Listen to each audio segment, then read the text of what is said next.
Welcome to another episode of the Portugal Football Summit Podcast. You know, there was a time when the idea of a Portuguese woman footballer becoming a genuine continental superstar felt like a distant ambition. But today, my guest is proof of how quickly that changed. Kika Nazareth started out on a futsal court in Lisbon before making a shift to 11-a-side. By 16, she was making her senior debut for Benfica. 6 years and a domestic quadruple later, she left as the most expensive player in the history of Portuguese women's football, moving to FC Barcelona to test herself along some of the finest players the sport has ever produced. But Kika's story isn't just about one player's rise. It mirrors the trajectory of women's football in Portugal itself, a sport that's gone from the margins to the mainstream. Today, I want to explore not just the goals and medals, but the pathway itself, what it took to get there, and what her journey tells us about where the women's game in this country is heading next. So please welcome our guest, Kika Nazareth. Kika, absolutely fantastic to have you here on the Portugal Football Summit Podcast. So much to talk about. Your career, your experience, your success so far, what's ahead. Let me start with your origin story. It's quite an original one because you started with futsal and then made the transition to 11-a-side. So what was it about futsal that shaped the way you became a player and shaped the way you play today? First of all, thanks for having me or for the invitation. It's always a pleasure to be part of this kind of um, conversations, I would say. Yes, I think playing indoor soccer, futsal, shaped a lot my way of playing, my freedom. I would say. I think it's the most my biggest ability, I would say, and that came from futsal because the game is faster. And I also played with boys, which made me think faster and made me be faster. Uh, and it's completely different. Like the field is different. Everything is smaller, and it makes you feel that you have to be faster and faster. Like you don't have time to pause. You don't have time to relax a little bit. Like the game is always happening.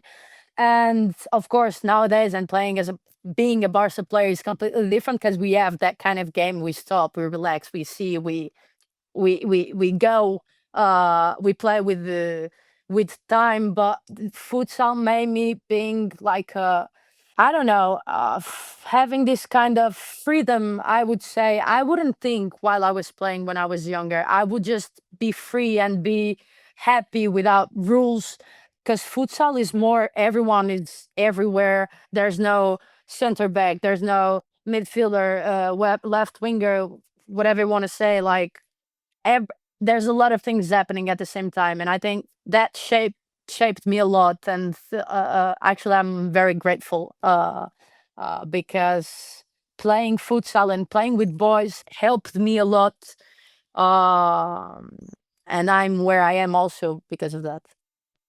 Having a look at how much you've grown as a player during the beginning of your career and what's happened with women's football evolving as well, how much has changed from the time that you were coming up to the way it is now when you look at women's football, the attention it gets? Because I can tell you from the time I was growing up, where you really didn't see many girls playing at all, to the way it is now, where you see them playing everywhere, I can tell you definitely a lot has changed in my lifetime. So, how much has it changed during the beginning of your career and going back to the time you were a young girl taking your first steps? There's been a lot of development, right? How have you seen it? What's even more special about my passion is being part of this transformation, being part of this uh, process, being part of this new world, the way people look at us, the way people look at me as a person, as a football player, as the way people look at my sport. Now people talk about us. Now society want to talk about us. They want to know, what do I do? What do I eat? How do I sleep? How do I they they want to know about her. They want to hear about us. They have some kind of interest, interest regardless to us. And it's, of course, whereas attention sometimes, I love this attention, and I love the attention that we are generating into the world, to the world. But at the same time, it's difficult to for us to like, people talk about us, and it's like, for me, 3 years ago, 4 years ago, I was just a child, a kid, a girl playing football for passion. And now there's a lot of pressure around us, above us, behind us, everywhere. And it's beautiful being part of this transformation. And I was saying, but well, there's always two sides of the story. So I'm gonna go with the good side, because I always try to see the things with good eyes.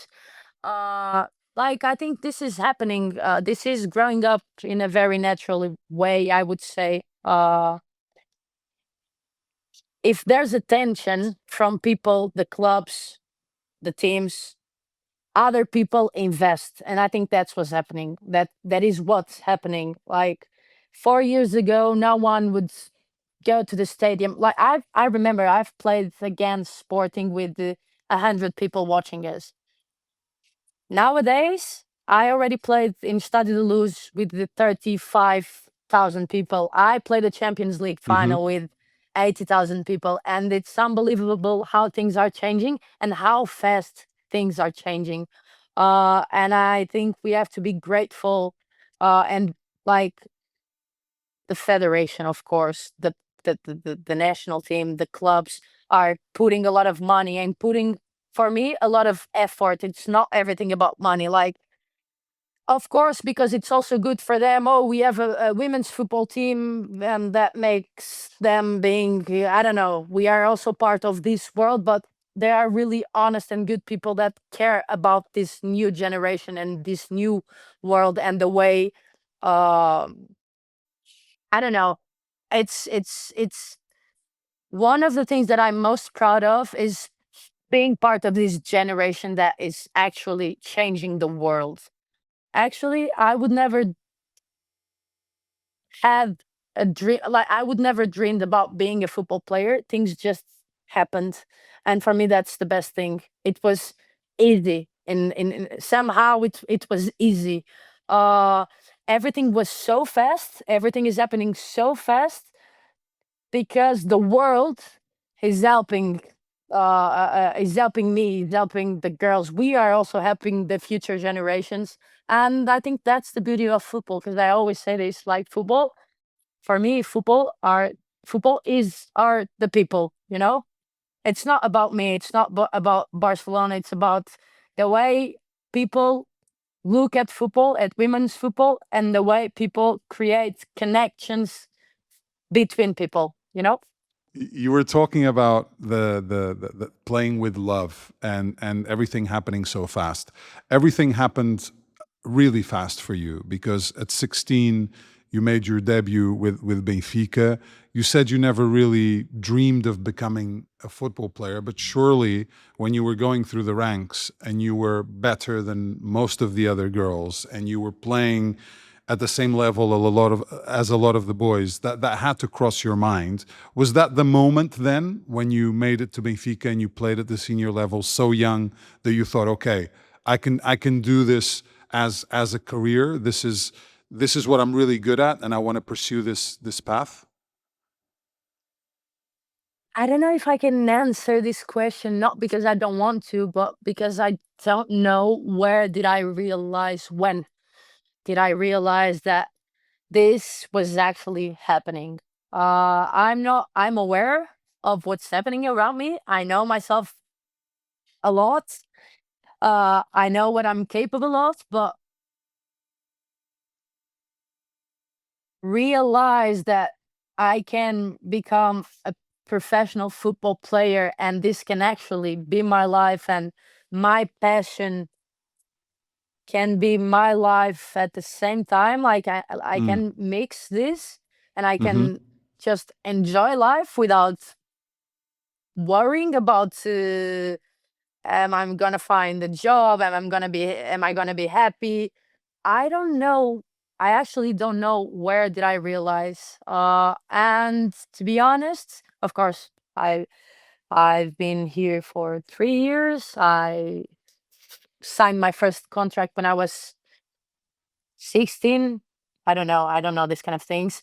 But realize, I don't even, I think I haven't realized that I won a Champions League final.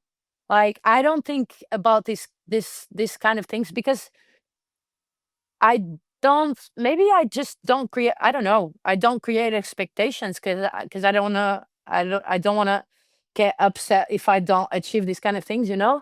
I only say that I have a dream when I achieve, when I live the dreams, you know what I'm saying? Like, I'm not very aware of my life sometimes, and that's why I'm so grateful, and that's why I live every day like it's the last day of my life, I would say. Because I don't know, like, Yeah. when this is gonna end. Like, I don't know. I had maybe a conversation with my dad and with my mom 4 or 5 years ago. I already had played with the national team with Benfica. I was already an important person, player in this environment. When I said, "Okay, this is actually happening," and my parents, they're like, "Yes. Uh, how are you managing it? How are we gonna manage this? Because it's also difficult for the parents." But I don't know if I was really aware of what's happening, of what was happening at the time. Okay, well, I can confirm to you that you did win a Champions League final. I was there. I was there in Oslo, and I watched. I watched Barcelona do it. It was 1 year after you had lost the final here in Portugal in Alvalade Stadium, which was amazing to see a full stadium here in Portugal for that game. Game you lost against Arsenal. So these experiences are happening, Kika. I can confirm that, and you've got a long way to go. I mean, you're 23 now, so you must have lived a lot of Yeah. experiences, and it's been very fast. But you've got a long way. You've got a long way to go. Do you see yourself as a face of Portuguese football, as a brand that is at the center of what has been a development of the success of the national team, and how do you deal with that? Yeah, absolutely. At the beginning, maybe what was a little bit difficult for me to accept it because when it comes to importance, we are also talking about responsibility, and I didn't want to have this kind of responsibility. Although I like attention, but not, you know what I'm saying? Like, I like attention. I like to to be important, but not that important, not in this kind of situations, not in this kind of decisions. But I realized, and here, yes, I did realize that I already have a name.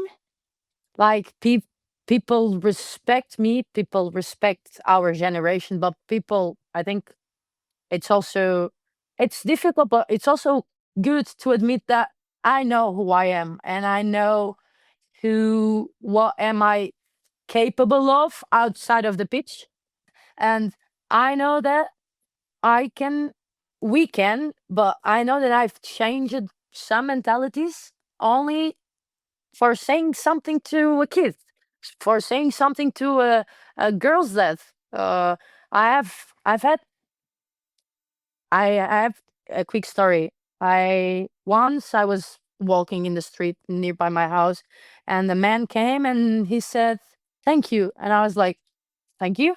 And he said, "Thank you for making me, letting my um, daughter playing football and being happy, because you made me change my mentality and the way I see women's football. I thought women's football was this, and you, just for being you, made me change the way I see football." And this is the most beautiful thing someone can hear. Like, it's not about the way I play; it's about being capable and being the power to change the world in this way, which is a beautiful way.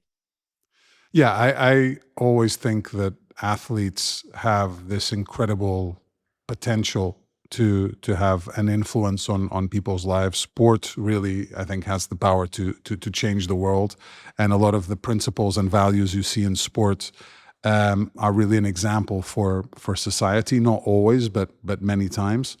So I know what you're saying, and all of this obviously comes as a result of your profile that you talk about, obviously the success you've enjoyed as a player, because the success has pretty much always been there. And going back to your days at Benfica and leading up to your move to Barcelona, with Benfica, you won 4 league titles in 6 years. You won the domestic quadruple as well with the club, which earned you your move as well to Barca. How much of this success do you think is down to mentality, and how much of it is down to talent, and how much of it is down to hard work? Ah, good question. First of all, I think I'm still dealing with the question, what is it, what is success? Yeah. But I'm not gonna, uh, because we're gonna stay here for the rest of the day, and you have to go back to Yeah. your family. I also have to have dinner. But yeah, this is the first thing. Like, am I doing okay? Am I having success? Have I achieved the success? And it's difficult.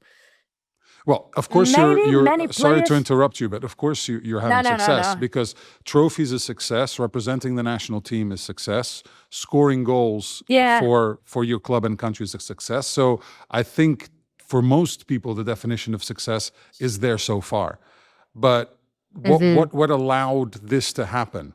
Yeah. Going back to those three kind of variables: the mentality, the hard work, the talent. They all have to be there, right? But which ones are more important in your view?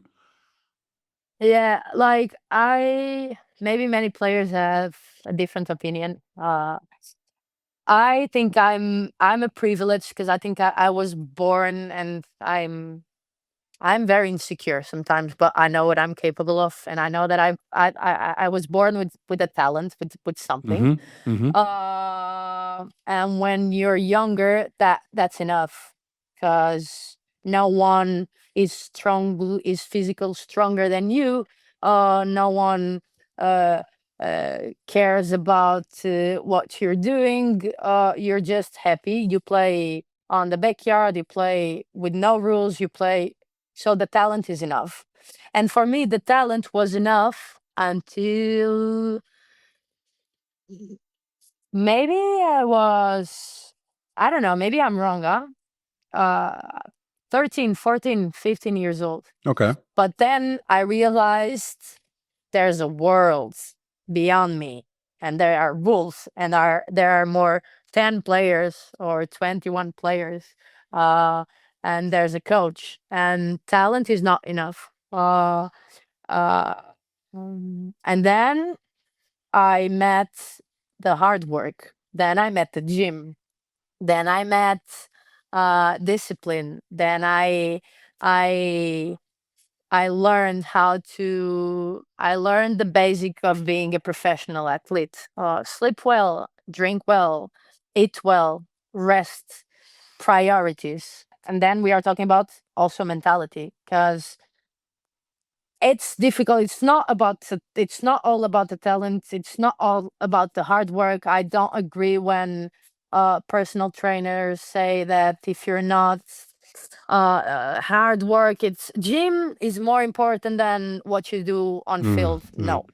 I understand, I respect your opinion, but I disagree, because if I can be a beast at the gym, but for me, because football for me is still Yeah. freedom, It's and I yeah. think we are losing a little bit of that, because nowadays everything is so the numbers, and we know how much we run, we know what this defender, which leg does he.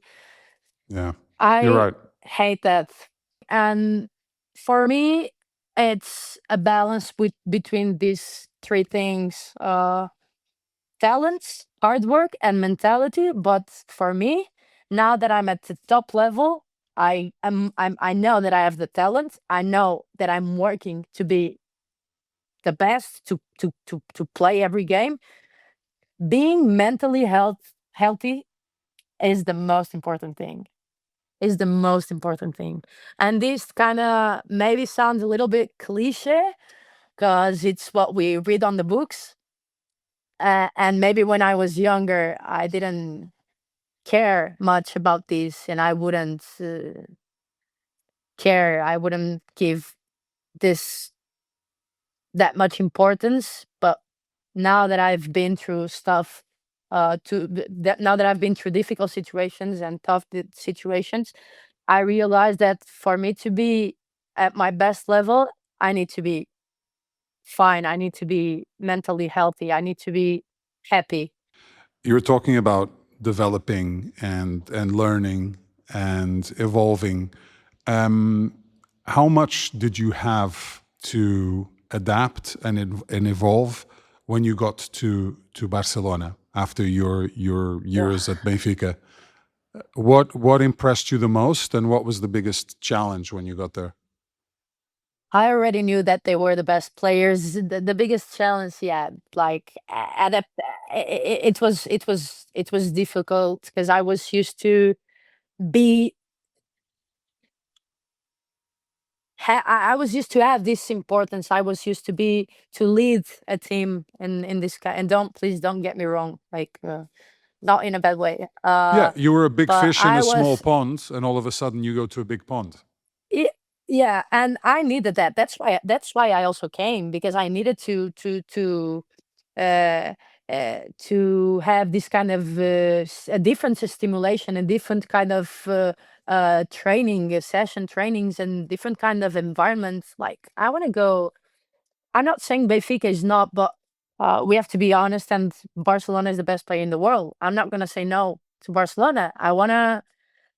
I need to give this step because I want to achieve more things that at the time Benfica wasn't capable. Uh, uh, uh, Maybe in 1 year, 2 years. I'm not saying, and I hope I hope that they make it. But I needed this, and the biggest challenge was feeling well. First of all, I felt lonely the first year in Barcelona, because I was used to this environment at home with the mom, dad, sister, friends, and everyone. And then I went to a place where I would feel alone. And I was close to Portugal. I'm close to Portugal, but at the beginning I felt lonely because I needed this family, and I didn't have this family. And I was also always comparing, for I miss my friends, I miss this, I miss this. And then as a player, the biggest challenge was, of course, adapt to the way Barcelona play. Uh, and I think I'm a Barcelona player, but at the beginning it's difficult because it's another rhythm, it's another velocity, it's another way of training, it's another mentality, it's another mindset. It's that and only that. And I wanted to laugh, and I wanted to hug, and I wanted. No, it's football, football, football. And also not being. I was one more. I was another one. I'm just one more, and I needed this. I needed this. I needed to fight. I needed to, because I when I was in Benfica, I knew that yes, training good, having a good session, having a bad session, I was going to play. And here, no, here you need to work. Also in Benfica, but Yeah, it's a here different it's level. different. It's a different level. I mean, you're playing Yeah, it's a different level. with some of the world's best players. You know, Best players in the yeah, world. Yes. Aitana, Alexia, many others. Yeah. How was it sharing the pitch with them? What did you learn from them most? First of all, I'm a much better player than I was before, of course, because also in a mentally way, but also inside the pitch. Because if you train, if you practice with the best, you become a better player, of course. It was also difficult because I would feel the pressure. I had the ball, and if they would say, Kika, pass me, okay, I do whatever whatever you want. And I think I also need to earn to win a little bit more of that uh selfish. I need to be Yeah. more, I think I need to be more selfish in that way.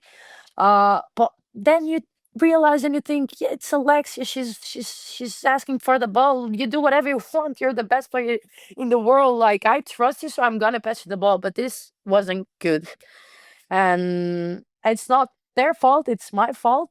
But I learned a lot with them because besides besides besides players, they are amazing players. And I would, because I have this personality, I would ask them things. I would um talk to them about everything, and they have lived things that I've never, and I don't know if I will ever live. And they know what they are saying. And just a small, they would just give me some advice, and my day would change. Like, we are talking about the best players in the world. Like, my mentality changed a lot. Yes. When you were growing up, and even at this stage of your career, who did you model your game after? Who are you following more? Who are you following more right now? Whether it's girls or boys. Uh, yeah. Now it's different. Now the girls look at us, look at me. Kika is my idol. Kika is my. I think, fortunately or unfortunately, it depends.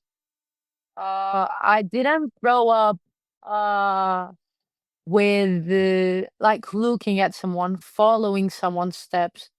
I truly like, and I'm not lying, I would just love for passion. Like, I wouldn't care about, I think, and this is bad and sad, the first women's football game that I watched was a Champions League game in Portugal, in still many years ago. And the second was Maybe that was a final, no? that, yeah, that was a final. Yeah, Yeah. I was there too. And the Yeah. second, yeah, and the second was maybe in 2000, when I was already a football player.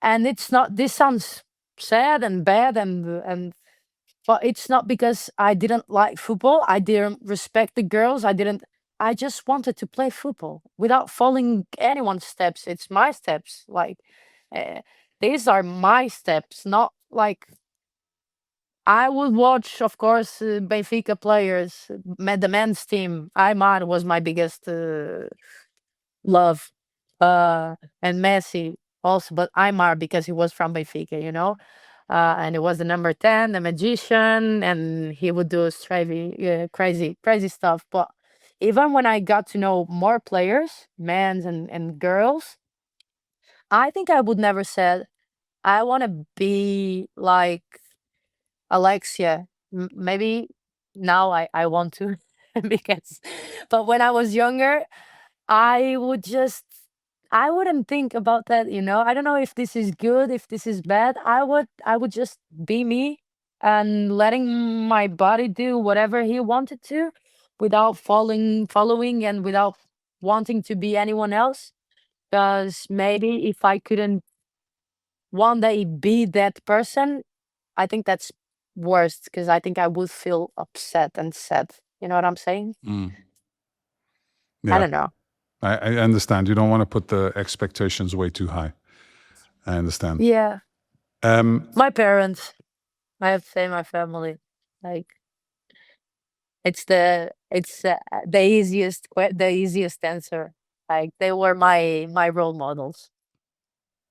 that's that's a privilege to say you have that. Actually, if you think about it, Yeah, yeah. I As we get to the end of the conversation here, I wanted to ask you, what are your goals for the rest of your career? So you're still in the beginning, okay? Even though you've done a lot, things have happened very fast.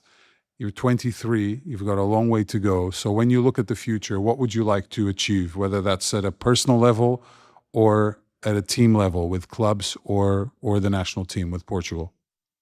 Uh, in a team level, it's easy to answer.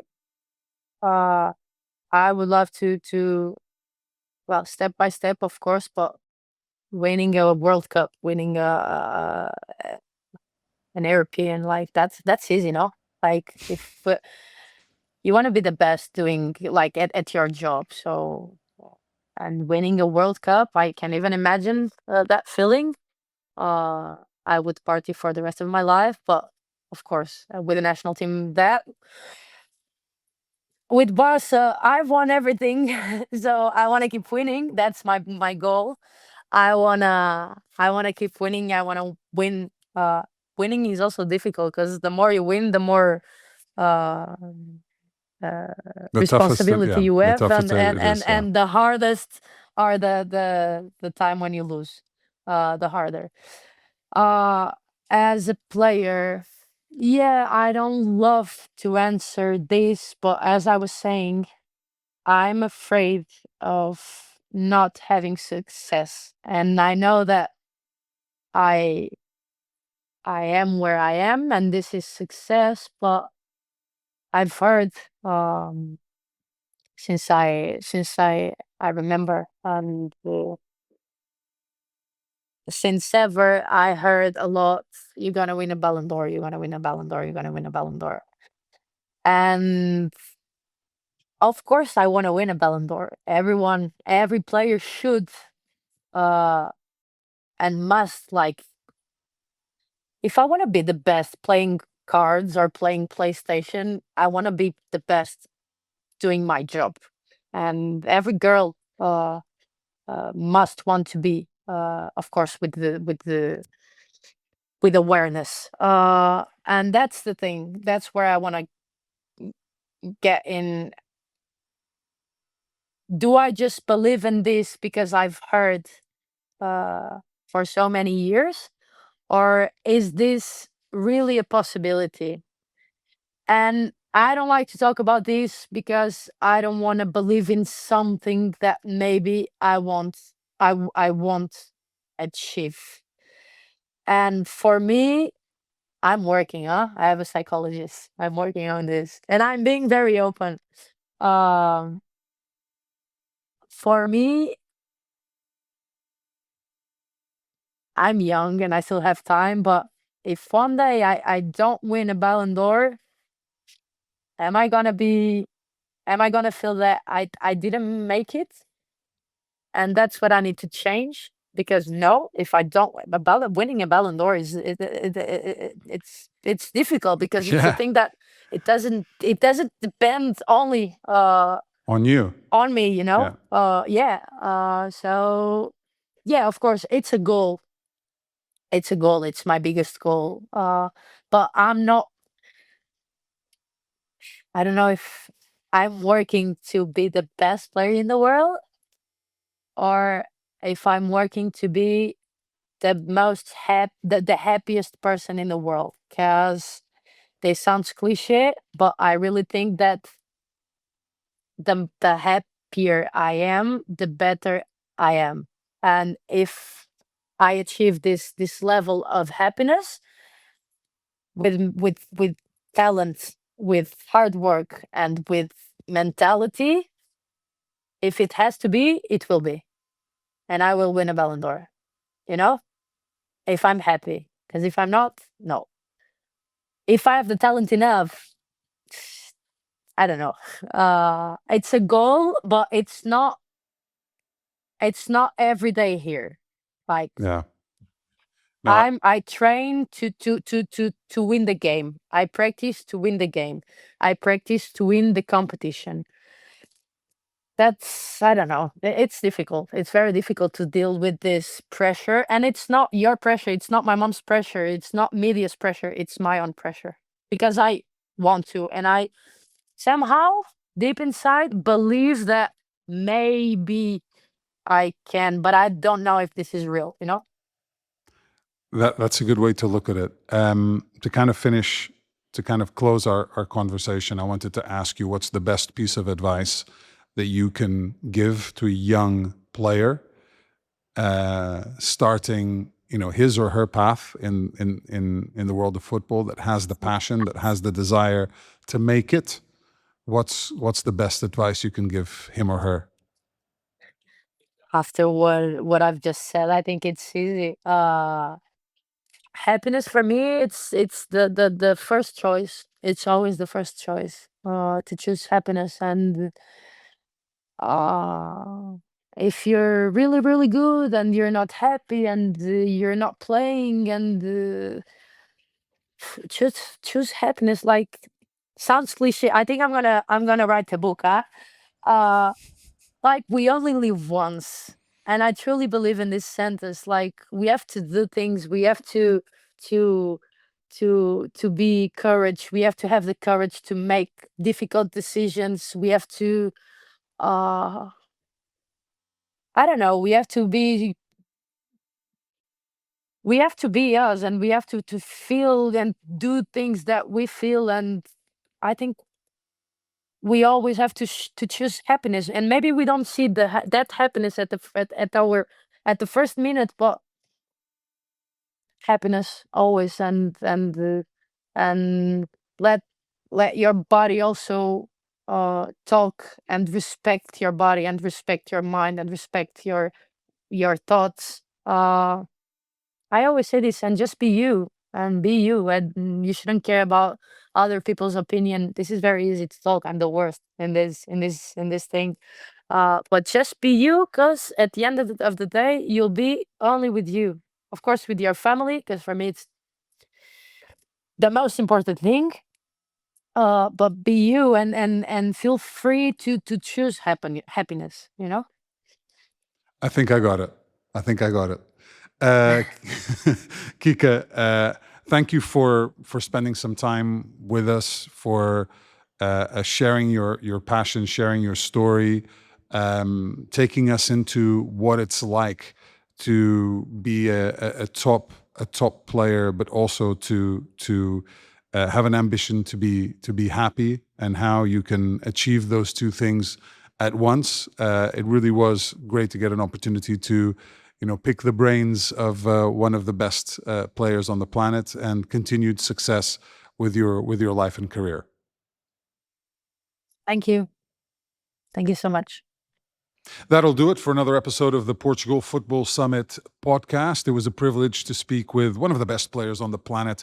So much success already in her career, and I'm sure she has so much more to offer, both for club and country. As always, a reminder to follow our channel, to interact with our content, and look ahead to another big exclusive interview heading your way very shortly indeed. So take care. See you again soon.